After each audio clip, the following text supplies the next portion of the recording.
শেখ হাসিনা পর্যন্ত কোন স্বৈরাচারী সরকার, কোন জালেম সরকার এই জমিনে থাকতে পারে নাই।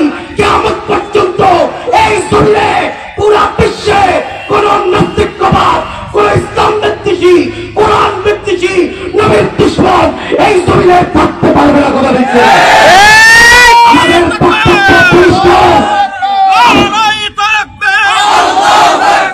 ইসলামী আন্দোলন বাংলাদেশ জিন্দাবাদ, জিন্দাবাদ। আমাদের বক্তব্য পরিষ্কার। আপনারা জানেন ইসলামী আন্দোলন বাংলাদেশ টাকার জন্য কোন রাজনীতি করে না, কোন স্বার্থের জন্য রাজনীতি করে না। নিজেরটা খেয়ে, নিজেরটা পরে, নিজের অর্থ সম্পদ ক্ষয় করে, ব্যয় করে আল্লাহর জমিনে ইসলামী হুকুমত কায়েম করতে চায়।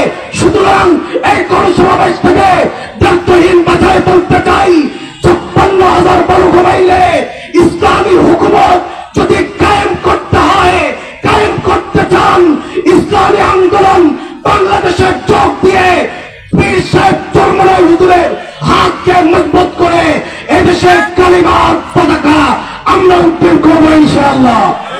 ওয়া মা আলাইনা ইল্লাল বালাগ। আল্লাহ পাক আমাদের সকলকে ইসলামী আন্দোলন সহ সকল ইসলামী দলকে একই প্ল্যাটফর্মে আসার তৌফিক দান করুন। আসসালামু আলাইকুম ওয়া রাহমাতুল্লাহি ওয়া বারাকাতুহু।